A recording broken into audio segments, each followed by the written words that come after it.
Class 12, Subject Biology, Chapter 5, Principles of Inheritance. In our lecture 1, we already studied Principle of Dominancy and Principle of Segregation. Now, today we are going to study number 3, Principle of Independent Assortment. To know about this principle, you must have an idea about dihybrid cross. So without dihybrid cross, you cannot prove the principle of independent assortment. Therefore, we are going to study dihybrid cross first. Dihybrid cross means study of two character cross.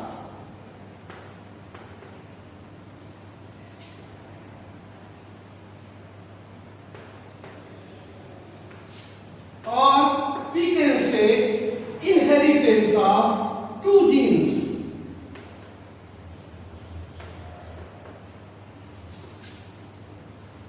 Now, inheritance of two genes means a dihybrid cross.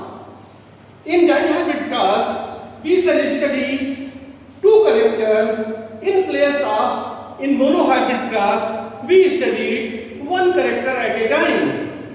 Here, what are the two characters we should take? We should decide in such a way. Suppose character number 1 is plant height, and suppose character number 2 is flower color. You already know these two characters have its two contrasting forms. They are tall height or dwarf height, which can be represented in capital T or small t like that. Similarly, the color of flower in pea plant, there are two colors, violet means capital W, and white means small w, small w. In this way we can represent the characters. So these two characters we are going to study together. This phenomenon is called dihybrid cross. What conclusion we could draw from dihybrid cross? Just we will see to have a cross first. Now, our topic is principle of independent assortment. It means the characters expressed independently without the interference of one character over other. Here we are going to study two characters at a time. The expression of one character is independent over the expression of other characters. Just we'll see this cross and we'll conclude the third law of inheritance, that is principle of independent assortment. Now what is there in this cross? Just to see. Now these two characters, it is point number 1 and point number 2 comes to the what are the parents. Now here male parent is crossed with the female. We have to show parents clearly. Now third point, what are the characters parent have? The parent male may have a tall height with violet flowers, while a female parent may have a dwarf height with white flowers. Now we can represent point number 4. What is the genotype? Genotype means genetic constitution. Here we can represent genetic constitution capital D and capital W. And here we can say small t and small w like that. If you are going to write these symbolic and contrasting forms of a character, it can be also written in reversible form, capital T, capital W, capital D, capital W. It is also correct. We cannot contradict one another. And similarly here, small t, small w, small t, small w. That is also correct form of the writing. When these two types of individuals, they end up going to make a cross. Their cross must form their gametes, and these gametes are formed by, you know already, meiosis cell division. Why meiosis cell division? I already told, since the individual plant is diploid. So meiosis cell division will form the gametes. Now what are gametes will produce from here and from here? Just to see. This type of gamete will produce from here, and this type of gamete will produce from here. We show these gametes in these forms. Most of the students, they confuse here to form the gametes. Two characters, one gamete from one allele from one character, and the allele from the younger character. It is brought together, and that is the gamete. Now, the next point comes to the when gametes are formed, they have to cross together, and this cross is done in the form of a progeny, that is capital T, capital W, small t, small w, and that can be called F1 progeny, and this F1 progeny represented as tau in violet, and it is heterozygous. I already told it, the parent having tau violet, that is homozygous condition, homozygous. See, they are homozygous. They are homozygous. They are homozygous tau and violet. And here, what type of progeny we are getting after cross? That is heterozygous. Heterozygous, you see how different from that homozygous. They have appearance tau and violet. They also have appearance tau and violet, but their genetic constitution is different. See it here. They are all dominant. Here are one dominant, one recessive. Even they are representing the same character. And because of this, they represent the first law of inheritance, that is law of dominancy. So who is here dominating? Taurus is dominating over the dwarf. Similarly, the violet color is dominating on the white. So dominance only expressed here. And that indicates the law of dominancy also. Our purpose is to know the principle of independent assortment. We have to find out the number 8 point means F2 progeny are F2 parents. For F2 class we find out the parents. Here we are taking the parents of heterozygous individuals. Heterozygous means these type of individuals we are taking to class again. They are the parents. What they represent? They represent condition of heterozygous. Why? They are having contrasting form of their alleles. A allele of capital T having its small t with that of a contrasting form. Similar, a violet W having its allele in the form of small w, and that represents the contrasting form. Now these parents are get further crossed in such a way you see how they form their gametes. Now what are the parents? I am repeating a point here. Capital T, capital W, small t, small w is crossed with capital T, capital W, small t, small w, and they are going to form their gametes. They are genotype, and their gametes you see already know it. How are the gametes formed?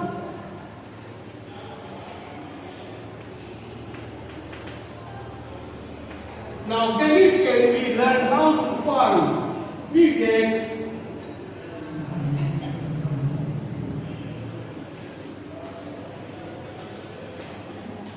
now in this way we can form one type of gamete, second type of gamete, third type of gamete, fourth type of gamete. You see how are the gametes formed? So we can show how are the gametes formed. Capital T, capital W, capital T, small w, small t, capital W, and small t, small w. These are the gamete types. These are the gamete forms. There are 4 types of gametes. Single gametes we told you here also. Process I told you how gametes can be represented. Gametes can be formed by Punnett square method. Just to see what type of gametes you are getting here. Now, the first type of gamete, second type of gamete, third type of gamete, and the fourth type of gamete. There are 4 different types of gametes are formed. These are the female gametes and these are the male gametes. Now we cannot make here the line class method because there are not possibilities to make so much lines here. So we have to follow the Punnett square method. Now 10 point with the cross, and cross we are following Punnett square method. In the Punnett square method, we have to draw a chart. Now, what type of chart is needed? Just to see here, we represent a column which shows different type of gametes. Now, on the side, we represent another column that shows a chart to show the end type of gametes. Now, these are the gametes 2, 3, and 4. Now, it is for female gametes, we are taking this side. For male gametes, we are taking this side. Means this side is for the female gametes. Now, female gametes are here. Capital D, capital W, capital D, small w, small d, capital W, and small d, small w. Similar here we will take capital D, capital W, capital D, small w, small d, capital W, small d, small w. Now, when this cross is made, they are multiplied in such a way. Now, just to see,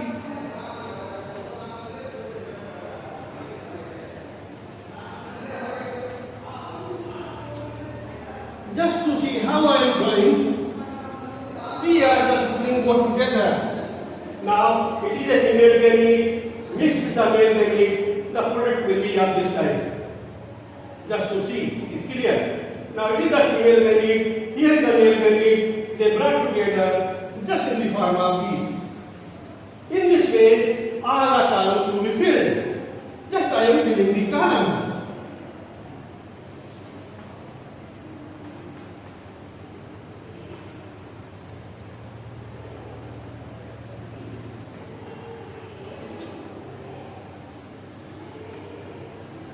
Now the third column,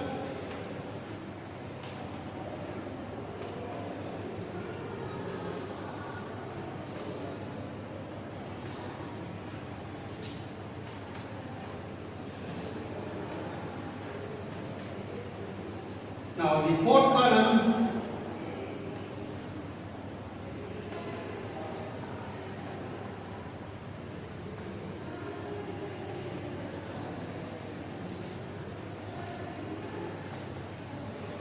now in this way we are getting the products. Now we can show these products in such a way what we are getting here. Now just see how are the products are here calculated. Now where both dominant alleles present,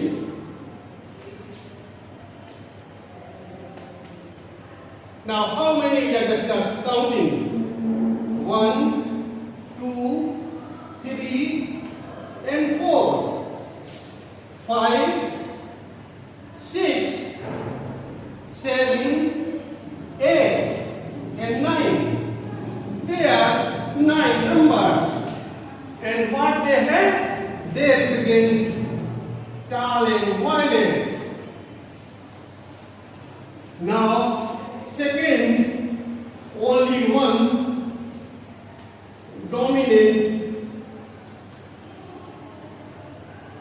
allele, that is capital T.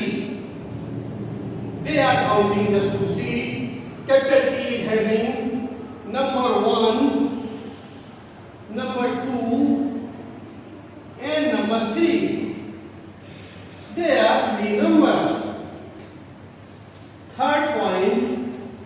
only one dominant allele, capital W.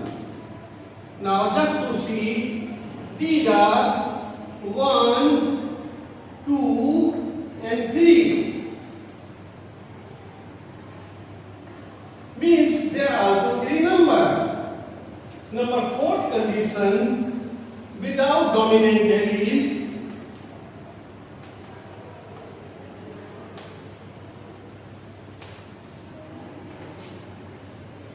is equal to, that is only 1, and that is 1 number. So we can say, if both dominant present, it means they are tall violet.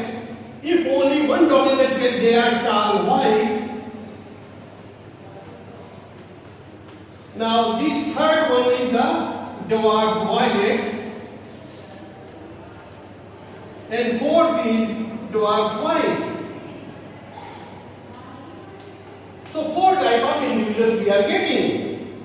We can conclude these results in the form of following conclusion. What conclusion we are drawing here? Just to see. We can call phenotypic ratio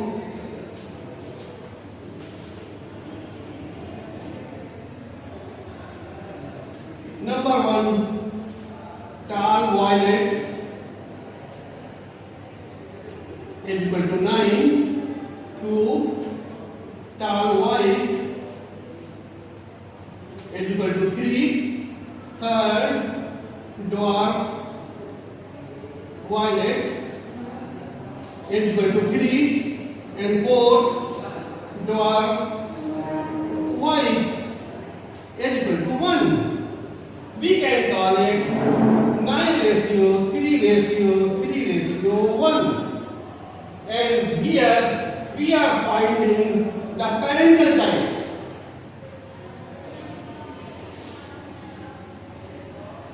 They are these 9 dominant tall violet full parent type. I am talking here parent means whatever taken in the first class, F1 progeny parents. They are tall violet, means 9, and dwarf white for the female parents, ratio 1. They represent parental type. Parental type cannot represent the phenotypic ratio, or parental type cannot be said to express the independent assortment. Now, in the condition we are finding the recombinant type. And here we are finding recombinant types are 3 ratio 3. They are recombinants, these two recombinants. In these two, the tallest 3 and violet color 3, they are equal in number. And that represents law of independent assortment. Where you are looking for law of independent assortment? That is in recombinant type. What is in the recombinant type? They are representing equal number of tall and violet. So tallness cannot suppress the expression of violet color, and similarly the violet colors cannot suppress the expression of tallness. In this way, we can say law of independent assortment can be proved on the basis of dihybrid cross. Whatever you are looking here. Now, just we will go how are the law of independent assortment is represented. Now, just we see here law of independent assortment. During dihybrid cross,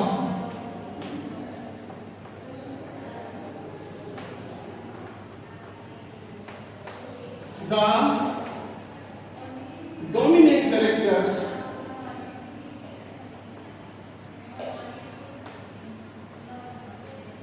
express independently.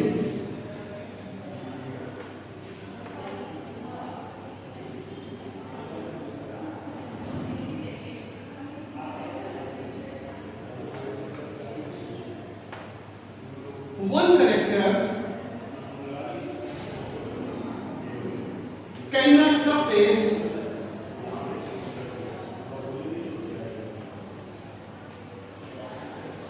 the expression of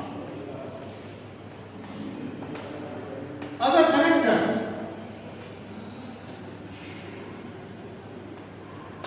This phenomenon is called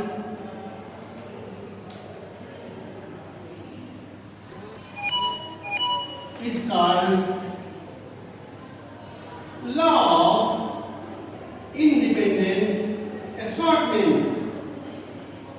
Now it is very clear from that I have across how the law of independent assortment is squared. So we can conclude our talk in such a way that there are three principles of inheritance: the principle of dominance, the principle of segregation, and principle of independent assortment. Principle of dominance can be represented in the form of monohybrid cross, where we made monohybrid cross in my previous lecture. Now here we are studying the third law, law of independent assortment, and this law requires a dihybrid cross that can be drawn in 14 different steps. I have already shown, and after drawing the cross, we are finding these conclusions. These conclusions represent derivative ratio in 9:3:3:1, and from this ratio, the law of dominant independent assortment can be proved. In this ratio, we are finding the 9 individuals, they have violet and violet color. They are both dominant. It was a parent. If you remember, it was a F1 parent. That was the male parent. And it was the female parent. Female parent was dwarf in white. So both 9 and 1, they represent parental character. And parental character cannot show independent assortment. Whatever products are remaining, they are called recombinant types. Recombinant types either tau or violet. Both have equal numbers. It means tallness cannot suppress violet color, and violet color cannot suppress tallness. So both are independent here. It shows law of independent assortment. I think you got clear-cut idea about the law of inheritance. Thank you.